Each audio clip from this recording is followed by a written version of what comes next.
Андан кийин орозого байланыштуу. Бул хадис биз башында окуган хадисте биринчи орозодон алдын ажылыкты айтыптыр да. Негизи көбүнчө риваятта орозо биринчи келет, андан кийин ажылык айтылат да. Ибн Умардан ошондой келген да, башка риваяттарда. Эми бул жерде биринчи ажылык келип калыптыр, биринчи ажылыкты түшүндүрүп кете берели. Ажылык дагы бул да албетте ислам менен мына түркүгү эң негизги түрктөрдүн бири. Алла Таала Кур'анда айтылат: "Валиллахи алан-наси хиджул байти ман истата'a илейхи сабила".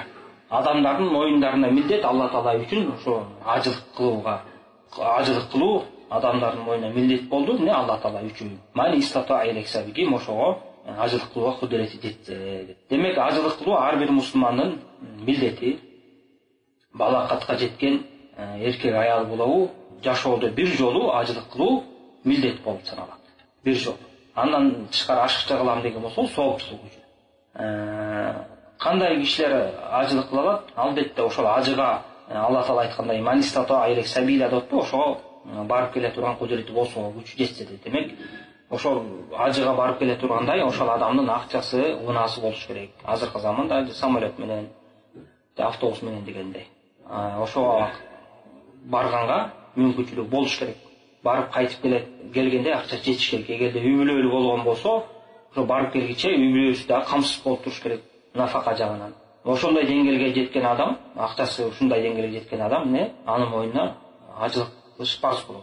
Эгерде акчасы жетип ажылык кылганга, бирок ден соолугу жол бербей аткан болсо, анда башка бирөөнү дайындайт, башка бирөө ошонун кишинин атынан кылып коет. Ошентип өмүрүндө бир жолу кылган болсо кутулат.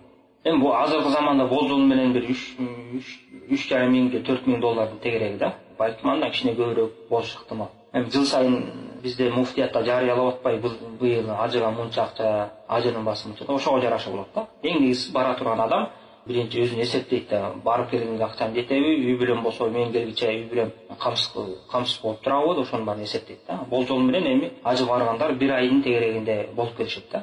Анан ошонун баарын ойлонуп баягы чыгаргандан кийин анан ошол адамдын моюнуна милдет болот ажылык кылыш. Ошону аткарыш керек. Ажылыктын өзүнүн парздары бар, амалдары бар. Аны кыла турган адам ошону окуп, алдын ала даярданып, билип аткарыш керек. Көптөгөн адамдар биз жолуктурук ажылыкка баягы бирөөнүн түркүсү менен же шашылыш эле келип алгандар, окубай келип алгандар бар да, бул өтө туура эмес. Ажылык бул исламдын түркүгү. Алла Таалага ибадат, чоң ибадаттардын бири. Алла Тааланын берген сыйлыгы, пайгамбарыбыз айткандай, бул кабыл болгон ажылыктын белеги бейиш. Жана ошондой эле ким ажылык кылып күнөө иштерден алыс болуп жакшы аткарып кеткен болсо, энеден жаңы туулгандай кайтат.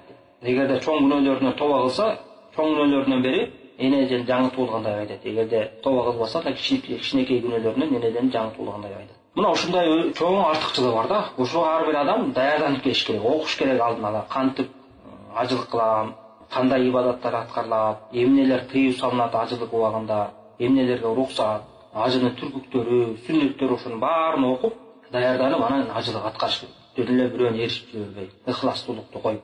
Анан дагы бир негизги маселе, бул ошо жанагы зекетке дагы, ажылыкка дагы байланыштуу. Бул ошол кайсы бир адамга зекет болобу же ажылык парз болгондон баштап дароо аткарганга буйрулат да. Ошо дароо аткаруу милдет. Мисалы азыр бир адамдын колуна байлык келип, ажылык кылууга ошо милдеттүү болуп калды. Ошол адам ажылык кылууга мисалы барууга уже мүмкүнчүлүк бар. Мисалы ажы айынын келишине 3-4 ай калды деп коелу. Ошондон баштап даярданып аракетин көрүш керек деп коюн. Кийинкисине барайын, муну коеюн, кийинки бул жылды кое туруп, кийинки жылы барайын деп жылдырган болбойт. Биринчиден бул күнөө, экинчиден ал адам кийин кандай акыбалга түшүп калоорун эч ким билбейт. Балким өтүп кетиши ыктымал, балким байлыгы жок болуп калышы ыктымал. Була өзүн коркунучка түртүп атат да. Мындай адамдар көп. Байлыгы жетип турса да шашпай, кичине жашым өтсүн, бул жумуштарды бүтүп алайын, тамбамды салып алайын, жоксо бир ашыкча буюм байлык жыйнап алайын деп жүрөт да. Мунун баары тең туура эмес. Бул ушул нерсеге мына катуу көңүл буруш керек. Дагы бир маселе ажыга байланыштуу. Ушул акчасы байлыгы жетип, анан ажыга ушу барууга милдеттүү болуп калган адам мындай кылат да. Ушундайлар көп угуп калабыз.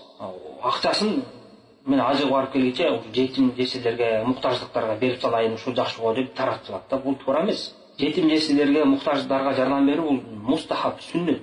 Бул болсо исламдагы түркүк, ар бир адамдын моюндагы милдети. Ооба, эгерде бир экинчи жолу, үчүнчү жолу барган адам ажыны сүннөт катары аткарган атам деген адам болсо, бул айтса болот эле макул, эми тиги жетимдерге кыйналып атып жардам берейин деп. Бирок бул жерде биринчи жолу ажы кылганда бул милдети да. Биринчи ошону аткарыш керек. Ошону кылыш керек. Антпесе ал адам күнөөлүү болот ошону таштап салгандыгы үчүн, барбай койгондугу үчүн. Анткени мүмкүнчүлүгү бар. Бул маселеге көңүл буруп койгул да. Алар адамдар эмоцияга карашат да. Мындай да бар. Бул эми жакшы иш да, башка бирөөлөр муктаж болуп атпайбы, мен өзүм эле кызыкчылыгым үчүн бара бербей, башкаларды ойлоп коеюн да, ошолор пайда алса алар жакшы го деп ушундай эмоция калтырат. Жок, андай эмес. Биринчиден бул Алла Тааланын буйругу, сенин милдетиң, өзүң милдетиңди аткар, андан кийин аштанан келгенден кийин каалашынча жардам бере бер. Башка жардам бере турган адамдар көп эле чыгат. Ошолор да жардам берет. Алла Таала эч бир жанды, адамды ырыскысыз койбойт. Мына ушул маселеге көңүл буруп коюшубуз керек да.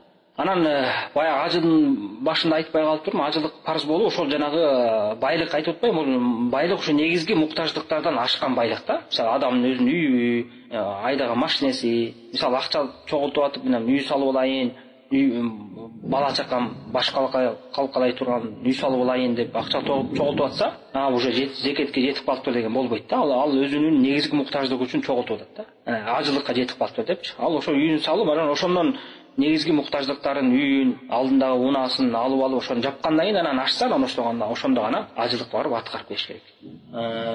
Анан ажылык бул кичинекей балдар дагы аткарса болот, кичинекей жаш балдар деле. Ал үчүн ошол жаш балага сооп жазылат, ошону кылдырып аткан ата-энесине да жазылат да. Пайгамбар саллаллаху алейхи вассаламдан бир аял келип сурайт, ошо Муслимде келген хадисте. Жаш баланы көтөрүп, ушул үчүн дагы ажылык кабыл болобу, ажылык аткарса болобу дегенде, пайгамбар саллаллаху алейхи вассалам болот. Жана сен үчүн ажыр жасалат деген да. Ошо балаңды ажылык кылдырып аткан үчүн ажыр жасалат дейт. Ошол себептен жаш балдарга дагы ажылык кылса болот. Бирок булар өзүнүн милдеттүү ажылыгынан кутулбайт. Бул соопчулук, мындай нафиле ажыл болуп гана жазылат. Анан кийин чоңойгондо мен кичинекей кезимде кылып турмун, болду, ажылыгыман кутулдум деп айткан туура эмес. Кийин балагатка жеткенден кийин кайра башынан мүмкүнчүлүгү жетип калса, жаңы ажыр кылыш керек, ошо парыздан кутулуу үчүн. Биринчи кылган ажылыгы бул соопчулук үчүн.